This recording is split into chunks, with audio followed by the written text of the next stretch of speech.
Since the outbreak of COVID-19, health experts have continued to warn that people who are immunocompromised are at high risk for severe illness, justifying the attention needed for such categories. Aware that people living with HIV and AIDS fall under this category, as many have underlying health complications relating to cardiovascular and respiratory problems, RB Dembe has moved in to equip over 10,000 people living with HIV and AIDS with toiletries worth $240,000 USD.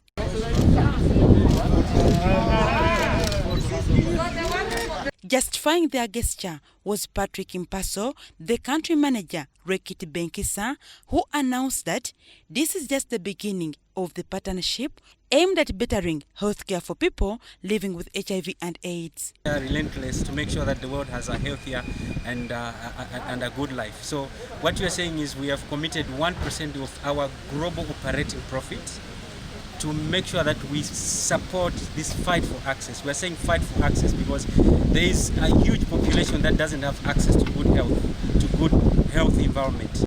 National Forum for People Living with HIV and AIDS Network in Uganda, NAFOPHANU, an umbrella organization overseeing the well-being of people living with HIV and AIDS, received a donation and pledged to extend it to the intended group. Dr. Stephen Watiti is the chairman board, NAFOPHANU.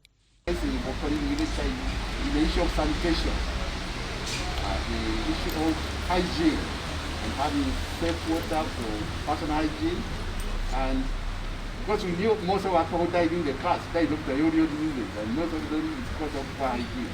Witnessing the donation were representatives from people living with HIV and AIDS groups, Ministry of Health officials, and the UN AIDS Country Director, Dr. Karusa Kiragu. The community appreciates that what RB has done is just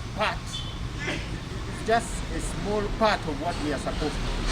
They have given us what to use, but the onus is on us to make sure that actually we achieve hand hygiene. So when NAFOPHANU and the partnership does the distribution, it will be an opportunity to remind everybody that this is important and this is why it needs to be done.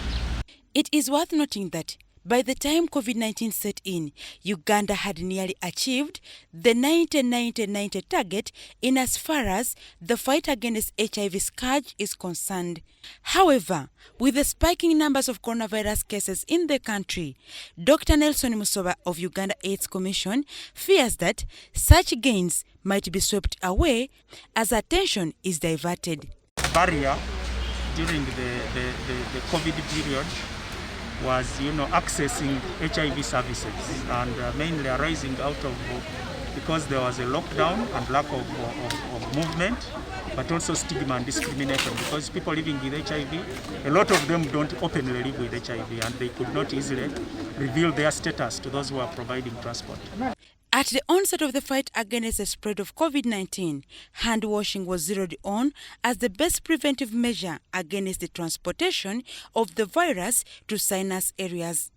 Yet globally, it is estimated that about 2 billion people have no basic requirements for personal hygiene, a cluster requirement in the fight against the spread of the pandemic.